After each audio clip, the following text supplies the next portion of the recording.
muchísimas gracias.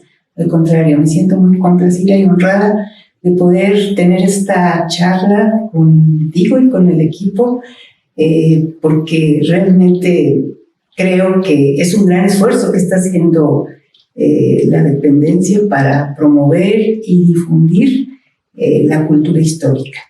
Muchísimas gracias por la invitación. Al contrario, un placer. Y bueno, ya entrando un poquito en materia, se nos acerca ya en cuestión de pocos días la celebración. Es una celebración que todos los mexicanos, sin más ni más, se reúnen, buscan esta fecha para celebrar a muchos. Vaya, creo que se nos eleva un poco ese entusiasmo de lo que significa ser mexicanos. Pero antes de llegar a todo eso, me gustaría que nos pusieras un poco en contexto.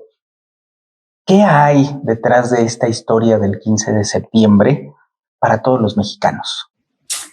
Bueno, creo que esa es una pregunta importante para todos porque efectivamente, como tú mencionas, es una celebración nacional y en buena medida gracias a la propagación de la educación básica, ¿no? Y a la difusión de pues el conocimiento histórico, la mayoría de los mexicanos comparte esta gran celebración y se despierta un gran entusiasmo, ¿no? Basta con ver cómo se concurre a las plazas públicas, ¿no?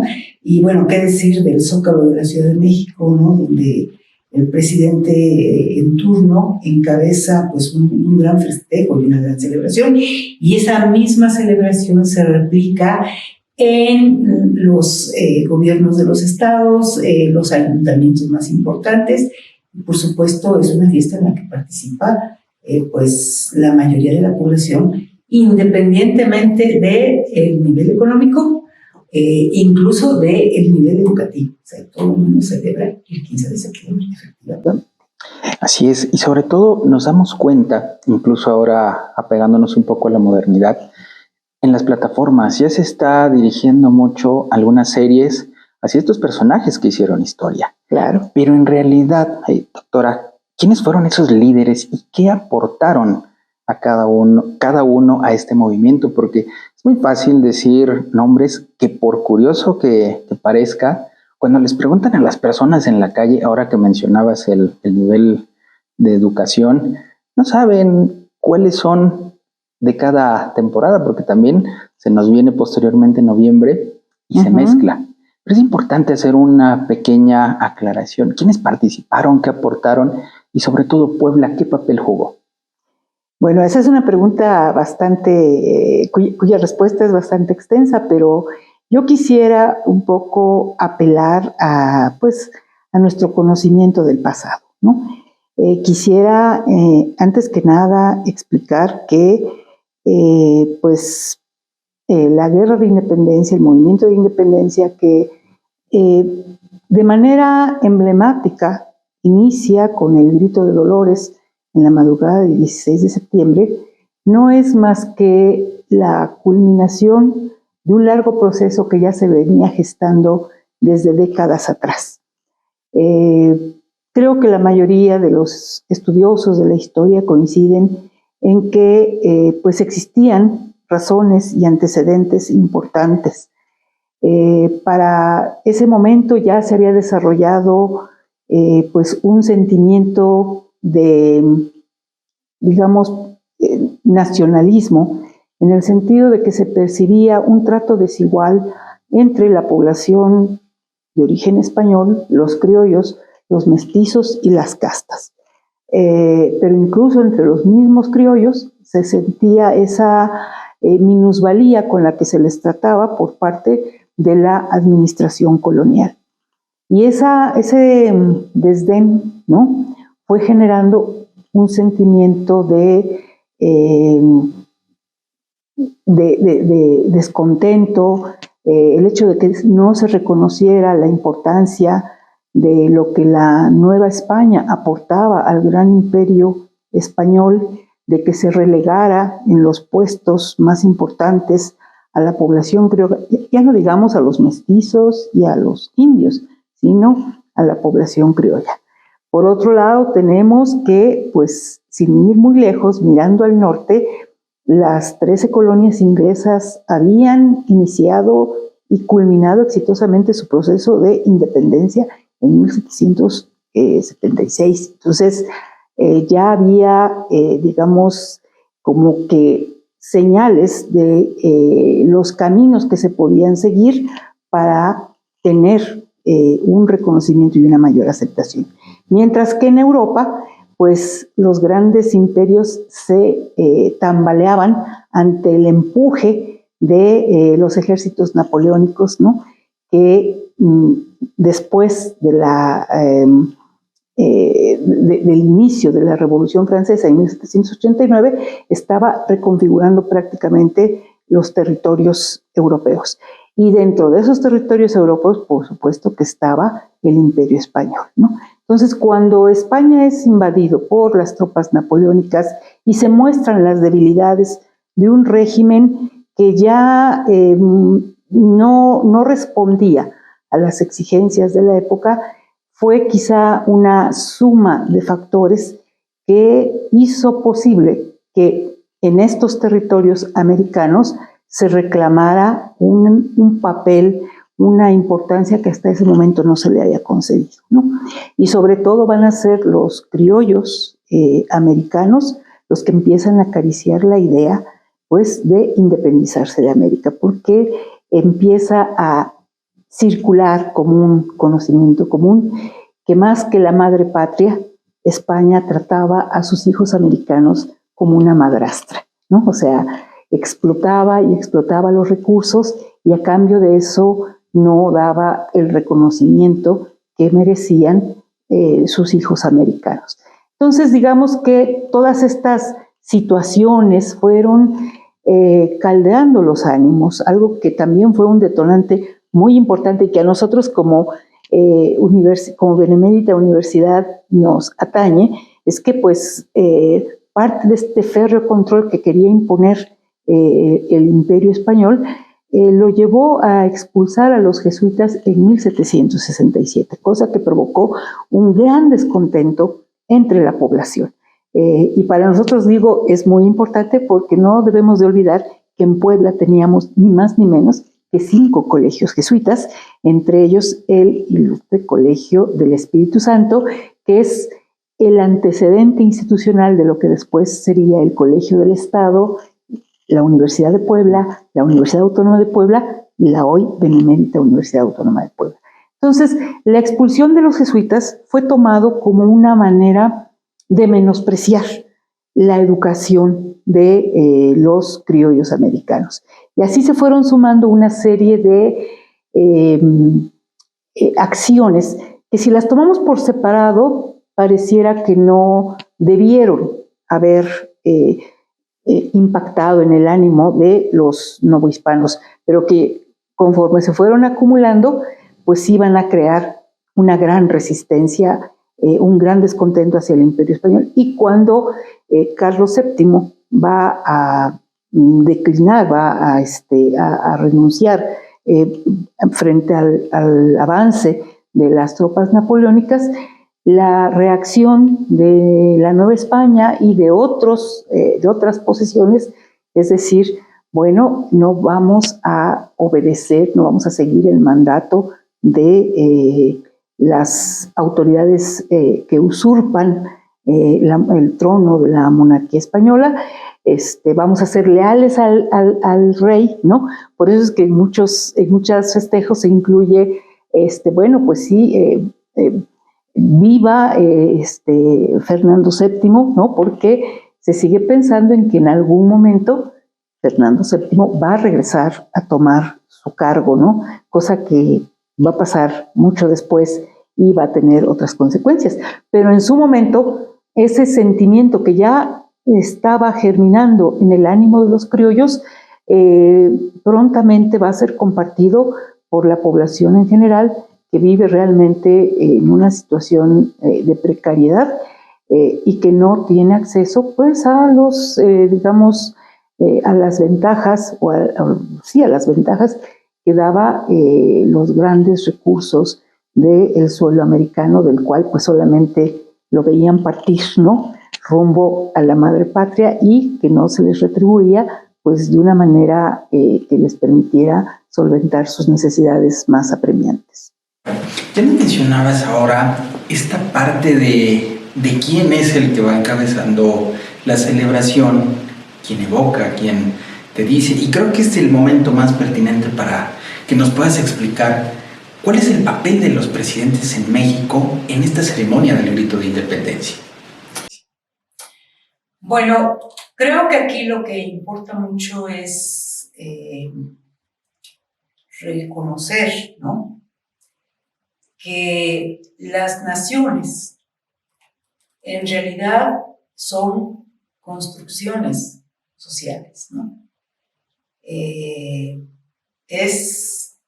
Como decía Benedict Anderson, la nación es una comunidad imaginada, donde tú, yo, cualquiera, se asume como mexicano. La nación es parte de nuestro imaginario social y para eso requiere de símbolos, requiere de una historia que construye y reconstruye un relato de un pasado glorioso, pero también requiere de símbolos, ¿no? La bandera nacional, el escudo, el himno nacional, que curiosamente toman forma justamente en el siglo XIX. Y dentro de esos símbolos está la investidura, no un presidente en concreto, sino la investidura presidencial, ¿no? El hecho de que reconozcamos la existencia de un líder, ¿no? Un líder que, bueno, ha sido electo como líder mediante mecanismos diferentes. En este caso, pues es a través del voto universal, directo y secreto, ¿no? Y entonces, realmente lo que importa es la investidura el mando del mayor liderazgo de nuestro país, ¿no? Por eso sería inconcebible que las fiestas que conmemoran el inicio de la justa que construye a la nación no fuera encabezado por el representante de la máxima investidura. Entonces, bueno, tenemos a los presidentes agitando la campana de Dolores, ¿no?, que debería de estar en el pueblo de Dolores y no en Palacio Nacional, ¿no? O sea, ahí es donde uno ve cómo es que se van construyendo y reconstruyendo los símbolos, ¿no? Y para las comunidades más, digamos, más limitadas, como son los estados, tiene que ser el gobernador, ¿no? Y en los ayuntamientos tiene que ser el presidente del cabildo, ¿no? Porque de esa forma se afirma y se afianza un liderazgo sobre la comunidad, ¿no? Un liderazgo político, por supuesto, que se construye pues a partir del voto popular, ¿no?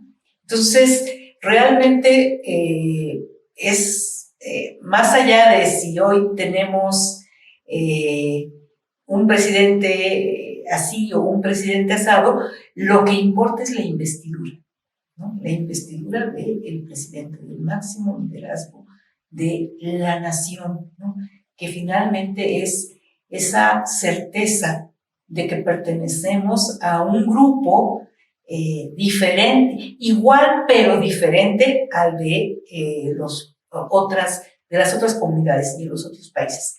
Porque creo que aquí importa mucho preguntarnos qué es ser mexicano, por qué tú te sientes mexicano, ¿no? ¿Qué significa para ti ser mexicano? Por supuesto que no piensas inmediatamente que porque mi presidente fue X o Y, ¿no? Uno piensa que es mexicano porque compartimos la misma historia, compartimos la misma lengua, ¿no? Compartimos las mismas creencias, las mismas costumbres, tradiciones en el vestir, en el hablar, en el comer, ¿no? Pero aún así uno se pregunta, a ver, ¿qué tiene de común, por ejemplo, un habitante de Ciudad de México con un habitante de Mérida, Yucatán, o de Guadalajara, Jalisco, ¿no? Las costumbres son diferentes, los bailes son diferentes, la comida es diferente, ¿no? Sin embargo, por encima de esas diferencias prevalecen símbolos, ¿no?, que son nacionales, ¿no? Ya sea que estemos hablando de un lacandón de Chiapas, de un yaqui del norte o de un mixteco, ¿sí? Más allá de esas diferencias regionales, nos asumimos como mexicanos, ¿no? Que quizá es donde reside una de las mayores fuentes de riqueza de la cultura mexicana y también los mayores problemas para administrar y gobernar una comunidad que es tan diversa, ¿no?, que tiene tan diferentes creencias. Pero por encima de todo eso necesitábamos construir símbolos nacionales, ¿no? Y digo, ¿a quién no se le encoge el corazón cuando en un estadio, en un partido, escuchamos el himno nacional, ¿no? Todos, por más contestatarios que seamos, nos levantamos, saludamos como aprendimos que había que saludar a la bandera y entonamos el himno nacional, ¿no? Porque nos lo sabemos, ¿no? Es un canto compartido, es un reconocimiento a un símbolo que compartimos y que se construyó a través del tiempo, ¿no? O sea, el escudo nacional que retoma elementos de la fundación de la antigua Tenochtitlan, ¿sí? Pues nos remite a un yo soy mexicano, ¿no? Y a valorar y a tener un aprecio singular por esos símbolos, ¿no? Al punto de que podemos hablar de que se ha mancillado la bandera, ¿no? O que se ha ofendido el orgullo nacional. O sea, todavía es importante, por ejemplo, cuando se iza la bandera en el Zócalo de la Ciudad de México, ¿no?, que es una tarea que le corresponde al ejército, ¿no? Y cuando se ve superado, porque es un pendón enorme, ¿no?, la población acude a levantar la bandera para que la bandera no roce el suelo, ¿no? Y es el señor que va pasando camino a su chamba, es la señora que va cruzando el Zócalo de manera arbitraria, ¿no? Y que instintivamente reconoce que ese es el símbolo que le da sentido a su pertenencia a una comunidad, ¿no? Entonces podríamos decir, bueno, ¿qué es lo que nos identifica como mexicanos? La comida, la bebida, las costumbres, la historia, ¿no? Todo eso que son elementos que nos hacen imaginar que pertenecemos a una comunidad única, particular, ¿no? Decía Gutiérrez Tibol, somos el ombligo de la luna, ¿no? Y no hay otro como México. O sea, como México no hay dos. Y es que muchos de los que hemos tenido la oportunidad de salir de nuestro territorio, ¿qué es lo primero que te preguntan? ¿De dónde eres? Y tu respuesta no es, soy poblano, soy yucateco, soy veracruzano, chilango. No, es con orgullo decir, soy mexicano. Así es. Y esta es de las partes bonitas, y como ahora nos lo decías, hay muchos ejemplos que desafortunadamente han hecho hervir la sangre de todos los mexicanos.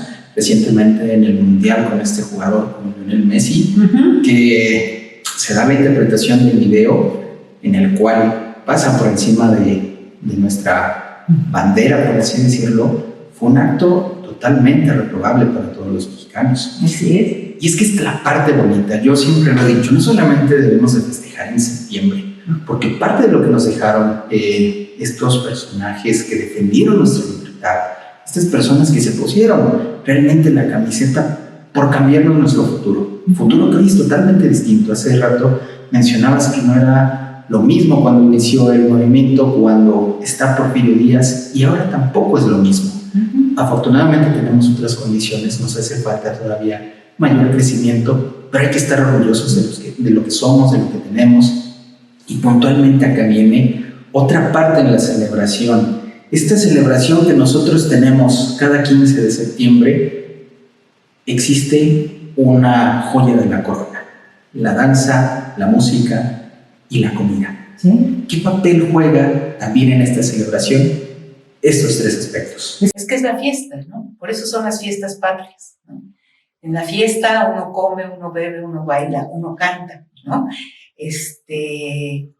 Y adereza la fiesta con una serie de elementos, ¿no?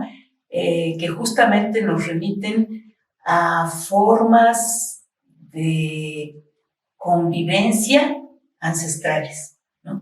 ¿Qué es lo que hacemos en esta celebración de el 15 de septiembre, el 5 de mayo o incluso en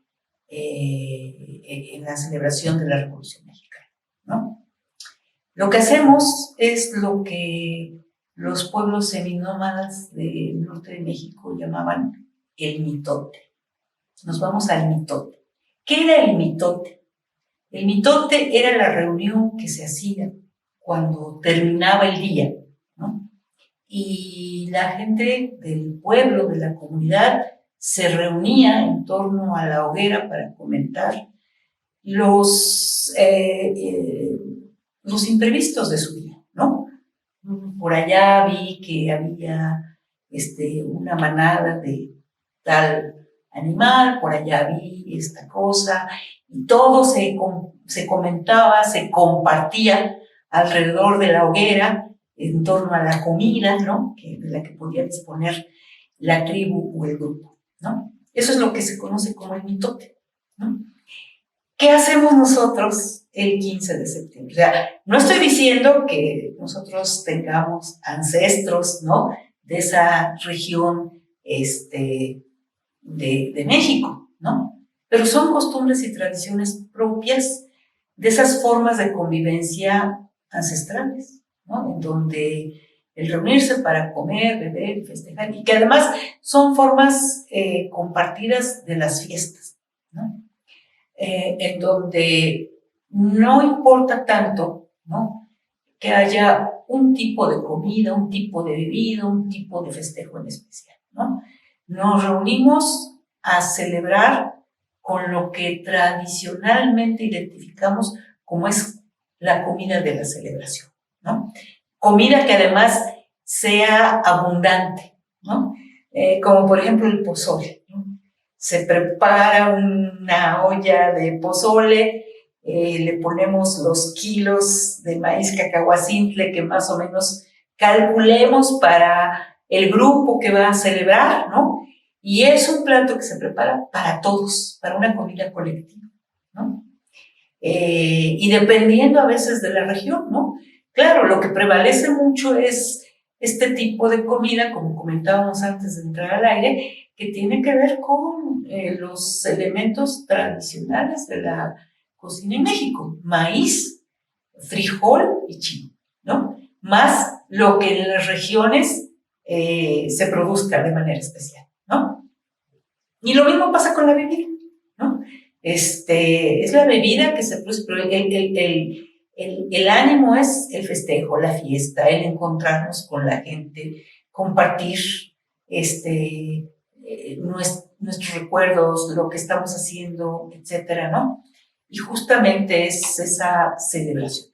Y bueno, en este momento, algo muy importante es que quizá esta celebración se da con mayor, digamos, con mayor puntualidad, con mayor sentimiento entre las comunidades que no están en el suelo nacional, los migrantes, ¿no? El 15 de septiembre y el 5 de mayo son fiestas que los mexicanos celebran por todo lo alto, ¿no? En los Estados Unidos.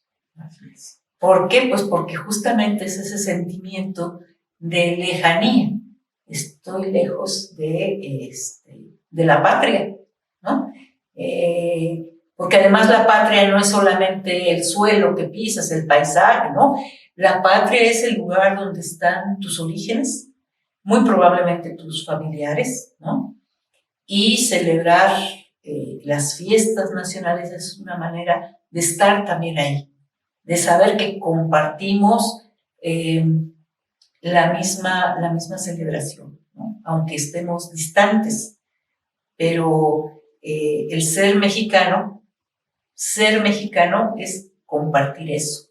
No es que precisamente, como decía Chabela Vargas, no es que precisamente hayas nacido en el suelo mexicano o estés en el suelo mexicano, ¿no? Hay una manera particular de ser, una manera particular de celebrar, independientemente de que estés a kilómetros de distancia. Muy bien. Mira, lamentablemente ya se nos está acabando el tiempo del programa, pero con esta parte que nos mencionas, ese orgullo, ese patriotismo, ¿cómo es que vive el patriotismo y ese orgullo nacional la doctora Lourdes este 15 de septiembre? ¿Cómo lo vivimos? Pues sobre todo, creo yo que lo vivimos como todos los mexicanos, ¿no? Es la oportunidad de reunir a la familia, a los amigos, ¿no? De preparar comida, bebida, ¿no? De ponernos al día con nuestras vidas, ¿no? A veces la gente no tiene, en estos ritmos de vida que hoy tenemos, no tenemos la oportunidad de platicarlo con las gentes, cómo te está yendo la vida, en fin. Pero esta es una oportunidad, porque además todo mundo sabe que es el momento de hacer una pausa en tu vida y de recordar, ¿no? De recordar a los ancestros, recordar el pasado, ¿no? Hacer memoria de cómo fue en nuestro territorio, ¿no? Cómo en algún momento una ciudad como Puebla, pues no se sumó, digamos, de manera tumultuosa a lo que fue el movimiento de independencia, pero poco a poco se fue tomando conciencia de que tener el destino en tus manos, de poder decidir qué es lo que, hacia dónde quieres ir, se convierte en una tentación muy grande para todos, ¿no? Yo aquí sí quisiera recordarles a todos, tú ahorita dijiste, fue a principios del siglo XIX, después con Porfirio Díaz y más adelante, y cómo hemos ido progresando.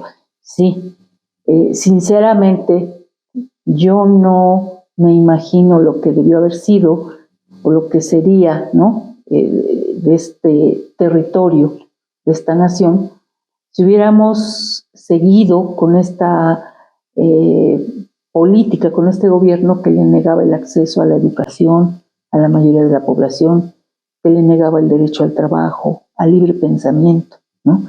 Definitivamente el desarrollo de las capacidades y potencialidades de las comunidades que viven en este territorio se hubieran visto muy mermadas, ¿no?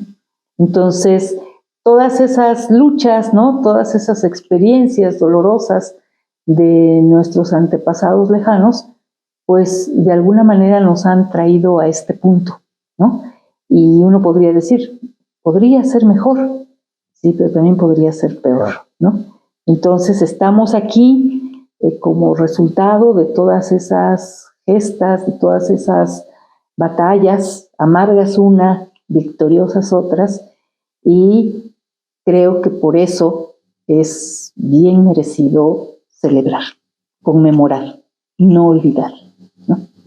Es correcto. Y antes de despedirnos, un mensaje como historiadora que eres, para que no se pierda no solamente la identidad, no solo el sentido de que sabemos que cada 15 de septiembre vamos a tener la oportunidad de tener una gran fiesta, de ver pirotecnia, de escuchar en lo más alto el himno nacional. ¿Qué es lo que le recomendarías a las nuevas generaciones para que sientan todavía más profundo el significado del 15 de septiembre? Yo creo que aquí hay que volver a nuestros orígenes, ¿no? Que así como los integrantes del pueblo se reunían a platicar sobre sus venturas y sus desventuras en torno a la comida y en torno a la fogata que les abrigaba en las noches tan frías, ¿sí? Creo que es importante, ¿no? No solo para las nuevas generaciones, sino también para los que ya somos las viejas generaciones, contar, hablar, ¿no? Rescatar esa memoria de la importancia que tienen esas celebraciones, porque se ha vuelto banal, ¿no? Se ha vuelto motivo de memes, de chistes, ¿no? Efectivamente, se ha banalizado mucho el conmemorar, el rememorar el pasado, ¿sí? Y considero, ¿sí?, que si perdemos esa memoria, si perdemos ese recuerdo, vamos a perder la idea de lo que somos como nación, de la importancia que tenemos en el mapa geopolítico, ¿no? A veces los mexicanos somos muy dados a menospreciarnos, ¿no? Y a pensar que, bueno, los mexicanos no tenemos los tamaños para figurar, ¿no? La verdad es que no es así, ¿no? La verdad es que México es una gran nación, en buena medida porque es el repositorio de muchos recursos naturales, ¿sí? Y una mano de obra abundante, ¿no? Entonces, tenemos o debemos tener conciencia de que en este vasto territorio existe una población, ¿no?, que tiene una identidad y debemos mantener esa identidad. Decía un autor, ¿qué hace un historiador cuando trabaja? ¿Qué es lo que produce, ¿no? Al buscar en los archivos y en las bibliotecas antiguas el pasado de las gentes y de los pueblos. Y se respondía a sí mismo, lo que fabricamos es identidad. O sea, mañana es el día del historiador, ¿sí? Y yo creo fervientemente que cuando nosotros hacemos investigación, lo que hacemos es justamente recuperar parte de esas historias del pasado que nos van identificando como miembros de una misma comunidad. Entonces, no hay que olvidar, no hay que perder esas buenas tradiciones de pasar la memoria de los viejos hacia los jóvenes, y a los jóvenes yo les diría, hay que escuchar, ¿no? No hay que prejuiciarnos pensando que los viejos solo cuentan cosas inútiles, ¿no? Porque a lo mejor dentro de tantas cosas inútiles hay cosas que realmente les van a servir a ellos como el renuevo de la nación. Así es, y sobre todo recordar que nuestro respaldo acá en el podcast es la Universidad para Adultos. Y ustedes tienen muchas experiencias, saben el por qué nos dicen las cosas, saben ese camino que quizá los que venimos detrás, y no estoy diciendo que esté yo más joven que tú, pero así es, eres más joven pero que sí yo. llega el momento en el cual, como lo acabas de mencionar, hay que escuchar. Porque quien no conoce su pasado está condenado a repetir los errores en este presente y en el futuro. Sí. Y ahora sí, lamentablemente, llegamos a este punto de donde finaliza este podcast. Felicitaciones anticipadas, muchísimas gracias por habernos hecho el verdadero honor de tenerte aquí en el podcast. Espero que sea la primera de muchas aportaciones, porque cabe mencionar a los que nos ven en YouTube y a los que nos están escuchando vía Spotify, es una gran historiadora, reconocida mucho aquí en Puebla, y por lo que logré encontrar en redes sociales, eres de las investigadoras que citan mucho. Y es un verdadero orgullo. Yo que también tengo esta profesión académica con el doctorado, cuando alguien te cita es un gran honor también saber, y por algo te citan bastante. Así es de que nuevamente te reitero el honor. Ya por último, ¿dónde te pueden encontrar a todos aquellos que deseen saber más del tema? ¿Cuáles son? ¿Tienes redes sociales, correo institucional? Tengo, bueno, un poco orillada por las circunstancias. Tengo una página en Facebook. Físicamente me pueden encontrar aquí en la UPA, ¿no? También me pueden encontrar en el Colegio de Historia de la Facultad de Filosofía y Letras, o incluso en la Facultad de Economía, donde también me han hecho el gran honor de invitarme a colaborar con ellos. Y bueno, mi perfil académico se encuentra en Google. Allí pueden encontrar hasta mi correo institucional y mi correo personal, ¿no? Y bueno, pues algunas de las cosas que he publicado, como tú bien dices, también se encuentran, están a libre demanda, ¿no? En Google, ¿no?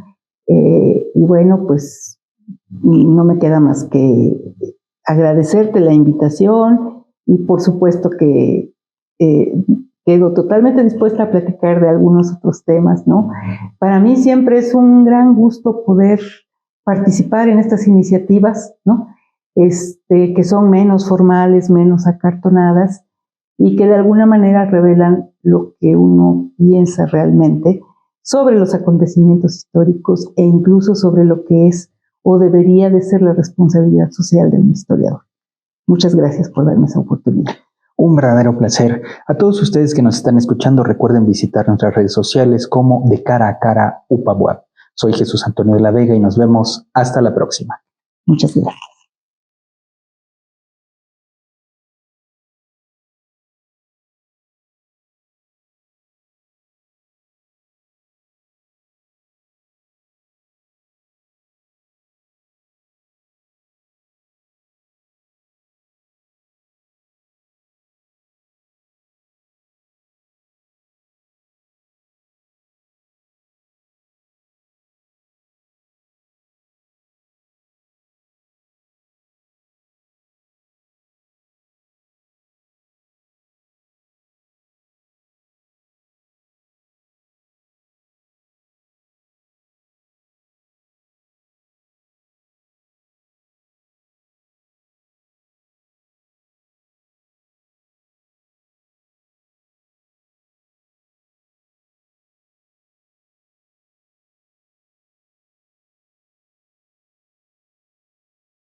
puede encontrar en redes sociales. Eres de las investigadoras que citan mucho y es un verdadero orgullo. Yo que también tengo esta profesión académica con el doctorado, cuando alguien te cita es un gran honor también, saber, y por algo te citan bastante.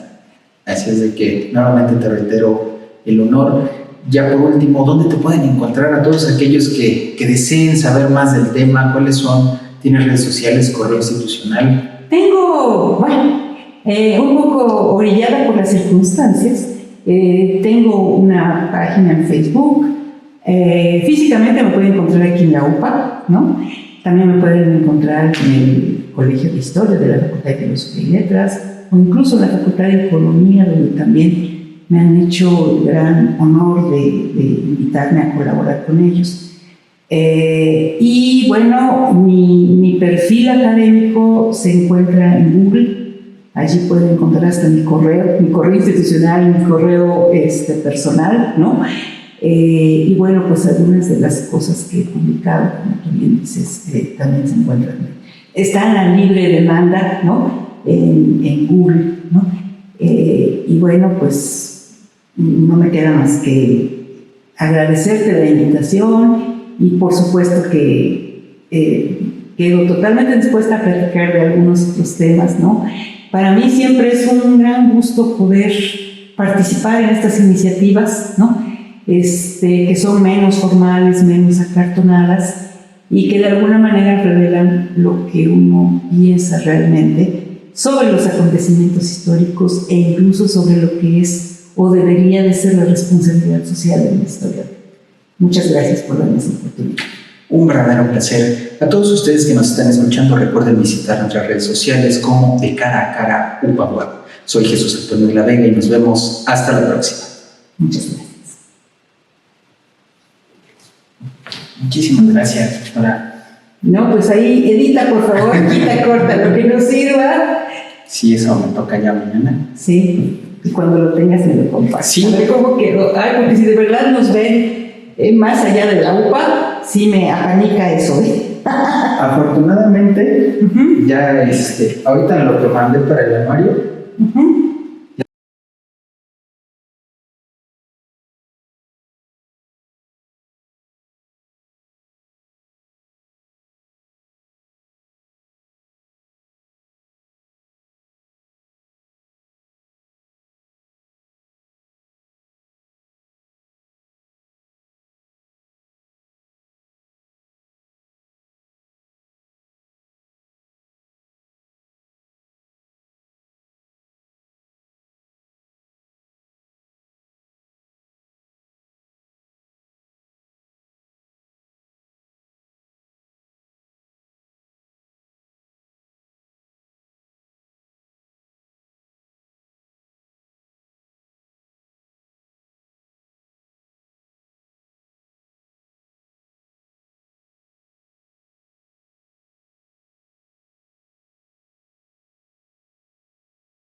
y no estoy diciendo que esté yo más joven, pero así es, eres más joven. Pero sí llega el momento en el cual, como lo acabas de mencionar, hay que escuchar. Porque quien no conoce su pasado está condenado a repetir los errores en este presente y en el futuro. Sí. Y ahora sí, lamentablemente, llegamos a este punto donde finaliza este podcast. Felicitaciones anticipadas, muchísimas gracias por habernos hecho el verdadero honor de tenerte aquí en el podcast. Espero que sea la primera de muchas aportaciones, porque cabe mencionar a los que nos ven en YouTube y a los que nos están escuchando vía Spotify, es una gran historiadora, reconocida mucho aquí en Puebla, y por lo que